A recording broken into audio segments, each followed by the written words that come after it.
Hello, Mr. Supervisor and Town Board. Hello, Mr. Rip. For those that don't know me, I'm Robert Ripp in Massachusetts. Before I get into my own thing, I just have a quick question in regards to Mr. Fry's statement. I don't know, the way I get it is, you're not going to take a right or wrong stance on possibly returning the money. You're just going to wait to somebody else to tell you whether or not you need to do it. Is that what you're saying? Rob, I'm not even sure what money he's talking about, but all of these matters, as is the case with most of the matters that both of you raised, have been referred to outside agencies for review, whether it be the district attorney, the attorney general, the Department of Justice, the Board of Elections, and we need to await their direction as to what needs to be done. The answers that you are largely seeking, and we'll see what today brings, but hopefully it'll be different. But the answers that you and Mr. Fry are seeking don't emanate from this town board. You've made the complaints to other venues, and we need to await their findings. Okay, I don't have a problem with you giving the money back, and I just want to make clear that you're waiting for someone else to tell you whether or not you have to do it. We're waiting for someone else to tell us what the rules are. That's what we're waiting for. Okay, I understand that. Just to get into the questions from last meeting, a couple questions. I'd asked you if Patricia Barnello had worked for the zoning board. You told me no, she didn't. My goodness, no, I never said that. Yes, I know. You know what, Rob? I got to tell you something. That was asked and answered. Why don't we move on? Because, I'll tell you why we won't move on, because when I asked you if Patricia Barnello worked for the zoning board, you said no, she didn't. But the fact was that she was the executive director of the zoning board for a while, and she retired. She doesn't work for the zoning board now. She thank you. 40 years ago. Okay. I also asked you if Patricia Barnello was the treasurer for the North Massapequa Republican Club. And you said no, and she's not. But the fact is that she is listed as a contact person for the Massapequa North Republican Club. I don't even know that. Okay, well, it's your club, it's your website. She's not. Then, whoa. You asked me if she was the treasurer of the club. You said no. Okay. And then you made a big proclamation about how the Stramiellos are not involved with your political organization whatsoever. Right. But the strange thing is that the phone number that Patricia Barnello lists on your website as the contact number actually belongs to Tony Stromolo. I have the document here to show you if you like. You can, but that's... Okay, I just want to point out that No, but that is not a phone number. But that's a phone number that Patricia Barnello uses. Because Patricia Barnello is actually Barnello Stromoli, with the same family. They live at the address that you list as your headquarters for your political club with the Board of Elections, 290 North Queens. Hold on. They all live at the same address. Some of them even use the name Barnello-Stromello. So they're the same people. So all I'm saying is that when I ask you a question, I just think you could be a little more forthcoming sometimes. It seems like you're holding back information sometimes. You're saying no, when in fact, there is some connection here. Enough of that. As usual, no, it's not enough of that. As usual, your imagination is working overtime. If you want to know the family relationships, why don't you just say that? All you have to do, when you ask me who my treasurer is, I tell you. When you ask me who the treasurer of the club is, I tell you. You mentioned something about Stramiello being on the payroll for $170,000. I don't know where you're getting this information from. If you're asking what the family relations are, I believe that a Stramiello married a Baronello, I believe. I don't recall which one married which. It's not Patricia. But that's why you're seeing that overlapping. But it has nothing to do with the operations of the campaign or the Republican Party. Thank you. I'd asked you how long Rich Griselli was on the Friends of John Venditto payroll at the last meeting. I'm not going to do this anymore. You're not going to answer? You told me you were going to find out the last meeting. Did I? Yes. I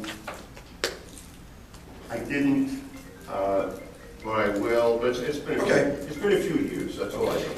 Could you tell me, I'd asked you last meeting about Resolution 287-215. I had thought that you mentioned that Watercraft Incorporated got that contract. Did you find out? No, you mentioned it. Right, I said I thought that you told me at a meeting, so I'm not sure. That's why I was asking you. Did you find out who got that contract? Well, the first time the resolution ever came up was when you said to me, was Watercraft the awardee under that contract? That's what happened. Well, can you tell me now, did they get that contract? My recollection is that the answer is no. 280, I asked you specifically at the last meeting. Right, 287-15. Rob, stop. 28715 is for engineering services for stormwater management. That's with Sidney Bound. Sidney Bound? Oh, thank you. Thank you, John. You're welcome.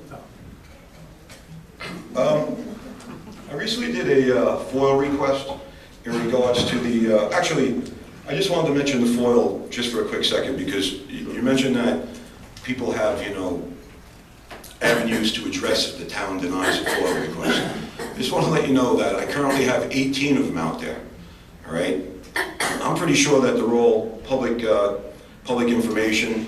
I guess because I don't understand why the town would feel just because there's another authority to address that that's the way the public should have to take it, but it's just clear to me that you're purposely withholding the FOIL information from me. Well, yeah, we're not, but that's okay if you, I can't change the way you feel. Okay, thank you. I recently did a FOIL in regards to SRB, thus the Singh Group, SRB concessions. And what I'm really having a problem understanding, maybe you could answer some of this for me. And again, I only have limited documents that you released. I don't even think you released, I don't believe that you released all the documents, because some of the documents I had, evidently you didn't release them to everybody. Just out of curiosity, then where are you getting the documents from? That's none of your business, John. So what I want to say is, it just seems to me, I don't understand why the town would violate the state constitution by guaranteeing a personal line of credit for a vendor. It seems, from what I can get out of it, and I'm probably wrong because I have a vivid imagination, but to me it looks like the initial guarantee began a cycle of capital improvements being accepted by the town, and then additional loans going on. And I find it confusing that, according to the contracts, what I could read, the vendor had an agreement to provide $3 million in capital improvements. But now, supposedly, and this is questionable because the town won't release the information, apparently it's almost up to $12 million in improvements. So I don't understand why a vendor would spend more money than he had. And specifically, I'm hoping that I get this FOIL. I don't think I'm the only one who wants to know this. But the records that I provided to you last week, it looks like they explained about a $3 million capital improvement in the golf course alone, just in 1 year. And I know that the concession wasn't closed for renovations or anything during that period. And I'm just curious, I think everybody would like to, at least I would like to see the financial records. This is what Mr. Meyer was speaking about last week when he was talking about the air conditioning and the central air and the electric, and I think you mentioned, and Mr. Genova mentioned doors and windows or something, but I mean, all this is paper now. There's got to be estimates, there's got to be construction work, there's got to be receipts. I'd like to see how this money was spent. If you don't mind, I just have some new questions. Just two. You're moving along. I know, John, I know. No. I have to tell you, we're not going over the same thing because you're not answering the questions. You might be getting the same questions, but you're not giving the answers. They've been asked and answered multiple times. The town passed resolution 552-214. It authorizes a doctor to inspect, oversee the training records, and to verify the proper installation of all AEDs. Those are the automatic electric defibrillator devices, which are owned by the town facilities for the periods of June 14th to June 15th. What I'd like to know is how many defibrillators the town owns. I'd like to know whether they purchased through a bidding contract or through a personal service contract. I'd like to know who they were purchased from. I'd also like to know who performs the New York State required training of town personnel in the use of defibrillators. They have to be certified. Thank you. They have to be recertified every couple of years. And also, New York State requires a maintenance program on a defibrillator. So I'd like to know who's doing the maintenance program for the town. And I just have two quick concerns to raise. Just go slow. I'm sorry. That's sludging it. You make a list of those questions so we'll get answers for them. But you haven't? I'm sorry, I was hurrying because you asked me to hurry. Right, yeah, I want you to keep hurrying. So I just have two concerns to raise to your attention now. Go. All right, I sent you a couple of emails on both of these. I think they're both very important. I'm not going to rehash my criminal court thing, that's history, but Mr. Rizzeo was in the courtroom and Mr. Scarella was involved in this. And what I'd like to bring your attention is, and you're an attorney, you're going to know this. During my court experience, I was charged with a violation of Code Section 9315. How many times? It has nothing to do with, just let me finish, John, please stop interrupting me. It has nothing to do with prior things. This is brand new. I'm not interrupting you, I'm trying to keep the meeting. You are interrupting me. I just like to say it and finish and leave, if you let me. No, I'm not interrupting. Okay. All right. So in the court, during the court proceeding, when I was charged with this 9315, it's not obtaining a permit for a structure. There was a decision made that the burden of proof on the town is that you have to be able to prove that that person actually did that construction, constructed whatever structure is being cited as a violation. In reference to this, that code, that charge had to be dismissed against me. The town dismissed it. Now, you know, like I know and any other attorney knows, that decision is not just on my case. That decision is now set a precedence on every case. You have to have proof beyond a reasonable doubt that the person that you're charging with not having a permit actually constructed that structure, okay? That's a fact. And now, in the real world, at least in the police department, had that have happened, a legal bulletin would have been prepared, and the patrol force would have been made aware that if you're going to write somebody up a violation for constructing something, you have to be able to articulate that you can articulate that that person did it.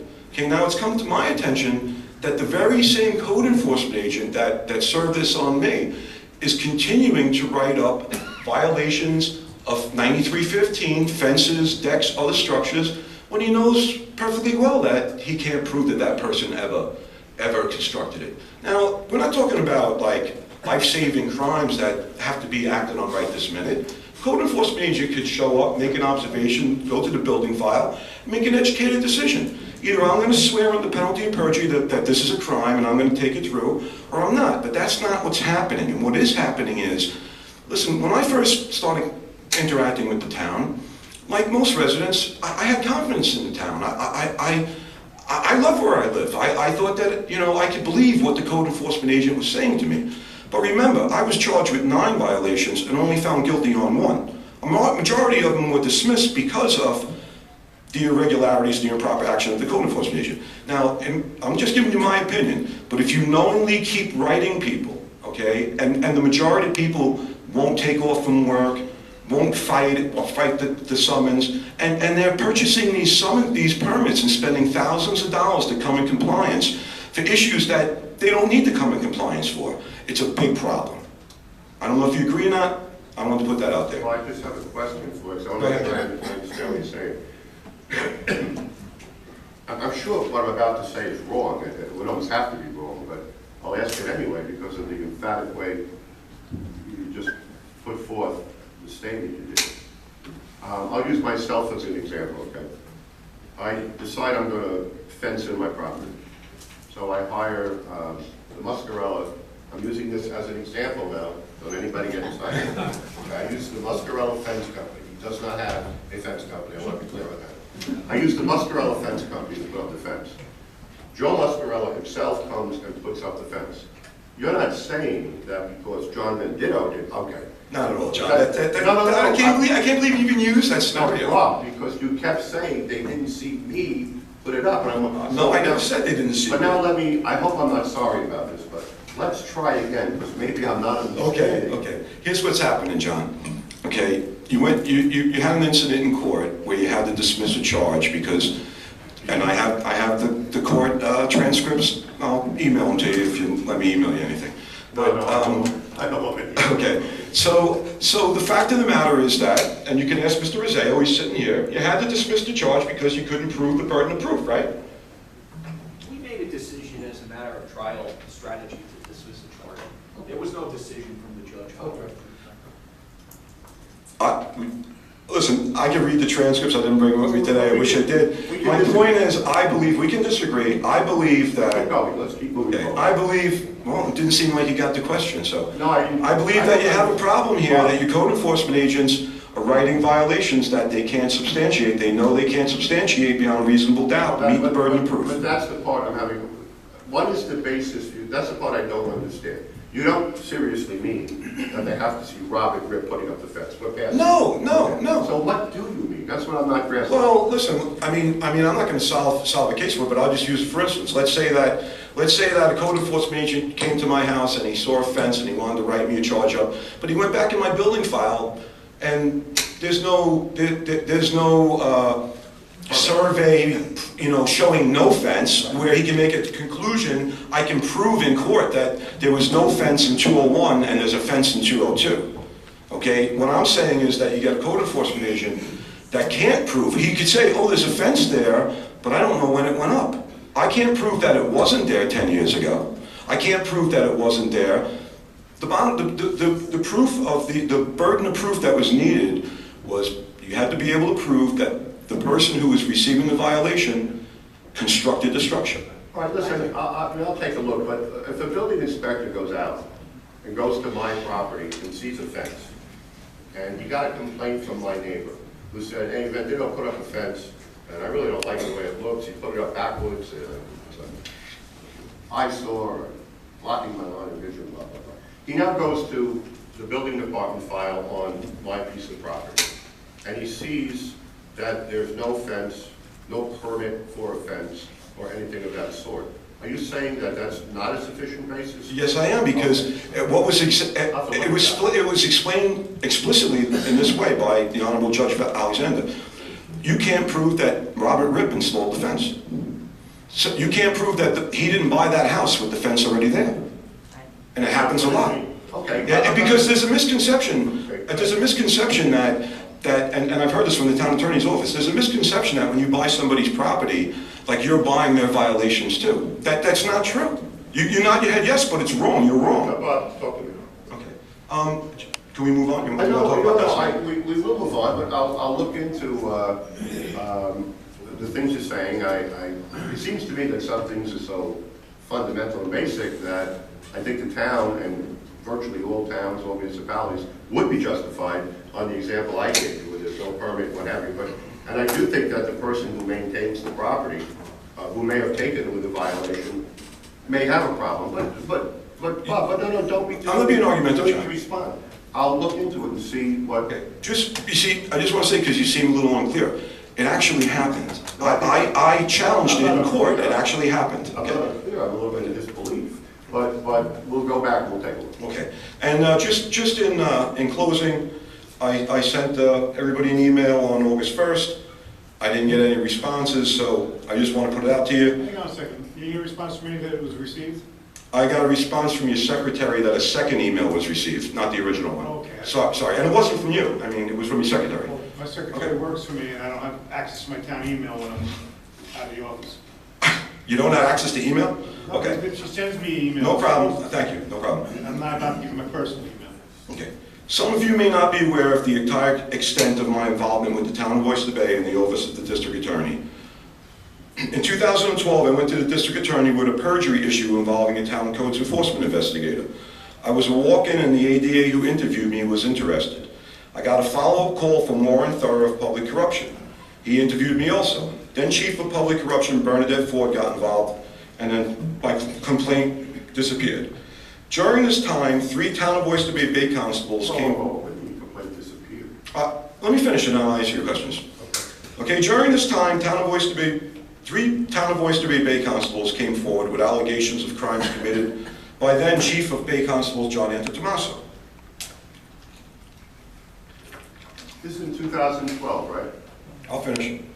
No, you said the date. 2012. In response to the request for witness, during this time, 3 town of Oyster Bay Constables came forward with allegations of crimes committed by Chief Bay Constable John Antetomaso. Mr. VENDITTO, you had made a public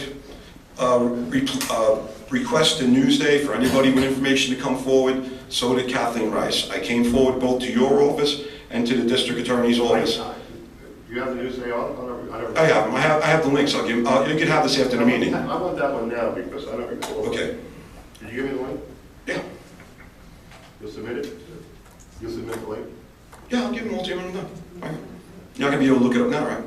So anyway, in response to the request for witnesses, I came forward. As you know, neither you or Mr. Genova interviewed me, neither did anyone from the district attorney's office.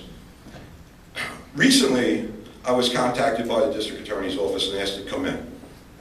I spoke with an investigator who was a longtime employee an assistant district attorney who just recently started and was completely unfamiliar with my issues or anything that was going on. During the interview, the issues I have with never being interviewed by the Office of the District Attorney in relation to my statement of observations in regard to John Antetomaso came up. Now, after this interview, I spoke with some people, some of the Bay Constables, the former Bay Constables that were involved in this, and they expressed to me that the district attorney didn't perform an investigation, they didn't investigate anyone, that they allowed Leonard Genova, the town attorney, to do the investigation, that he investigated everybody. No, slow down. I don't know if they didn't allow it, I think they directed it. Well, they directed it, okay? I believe, no, am I wrong? I don't know. All right? But no, let me get the right term. Well, be prudent about any discussing publicly conversations we had with the Nassau County District Attorney's Office. Yeah, I mean, it goes okay. back for years. It goes back years. There's Well, the investigation was completed. I believe the town, it culminated in a report from the town that was given to the district attorney, and have we ever heard from them in the past 3 years? I think so, but I don't say. Okay. You know what, I think what I'm being told is that, I guess, in dealings with the district attorney's office, I better cap it?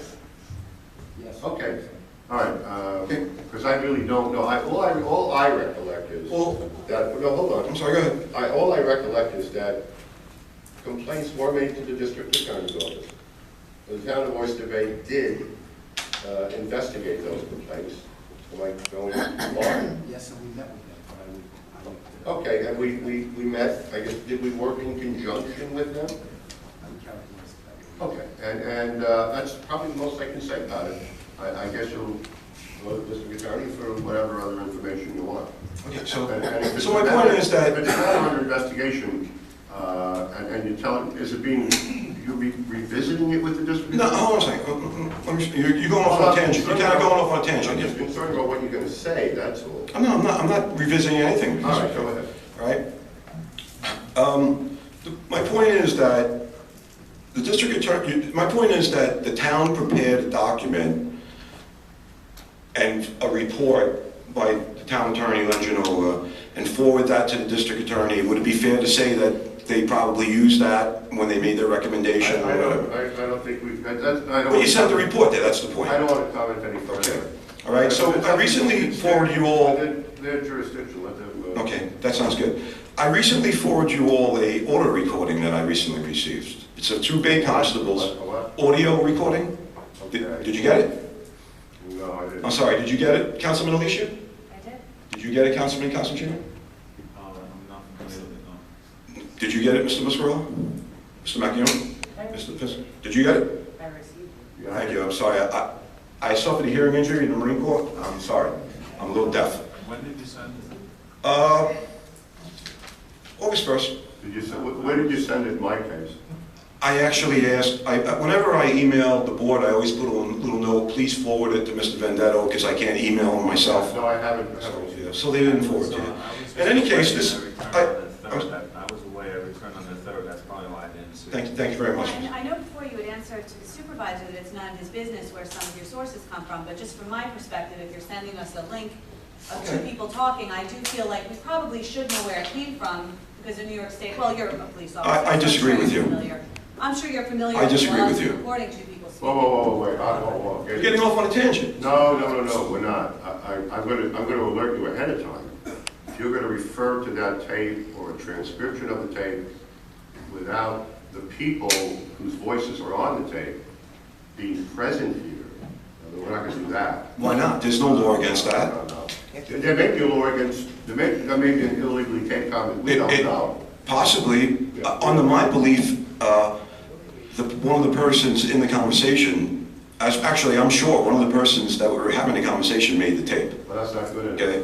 No, It's good enough for me. I'm not saying you're wrong, I'm just saying that's not good enough. Well, my point is, John... don't go any further, I want to Right get ahead. with this. If the people whose voices are on that tape are not present here today, they may be, but if they're not present here today, then don't discuss... Why not? No, that would be totally inappropriate. John, it's in social media. The audio tape has had over 1,000 views already. Social media... Come on. Come on, you're not going to address this? You kidding me? There's an audio tape of 2 law enforcement officers discussing how Len Genova conspires with John Antetomaso. Hold on, he conspires with John Antetomaso to falsify civil service applications. Okay, very good, Rob. Thank you. I can't believe that you don't want to talk about it. I directed you not to. And You can't direct me. I'm a citizen and I have concerns. Somebody sent me an audio recording. I recognize the voices on the recording as 2 Bay Constables that I know, and they're having a conversation, and they're talking about how Len Genova called John Antetomaso to specifically find out how to falsify the civil service application of a Bay Constable named Kumar. Okay? Rob, the protocol... What I'd like to know is, listen, what I don't understand... Now you're not even giving me an opportunity to speak. Because you keep interrupting me. No, Turned off the mic. It turned off the I'm mic. the chair of the meeting, and the protocol at this meeting, what's admissible to the board... That's nice. Has to be determined by me and the members of the board. This isn't Russia. You kidding me? Listen to what you just said. What we discussed at this meeting has to be determined by you. This is a public forum. This is your job to listen to me. That's not... You're not doing me favors up here, sitting Rob, up here. Rob, you've become increasingly out of control. Okay. Obsessive. Okay. At the last several meetings, I've been warning you about it. It's almost like you're coming unraveled. Now, I'm the chair of the meeting. There are protocols to be followed. There are rules that have to be followed. And all I'm saying to you is that if you're going to talk about a tape recording of 2 people, and neither of those people are present in this room today, I'm not going to let you do that. If those people have anything on that tape that the town board should hear, then they should come to the town board and tell us that. You know, John. No, Rob, that's the last. Hold on. I've been coming here for comment. 6 months, and it's taken me this long to get answers out of you. All right? When I was a cop, I must have interviewed thousands of people. Complainants, witnesses, suspects. I'm going to tell you something. You're one of the most deceitful people I've ever met. You have a good life, John. Rob, take care of yourself. I will. And hold yourself together. Okay, buddy.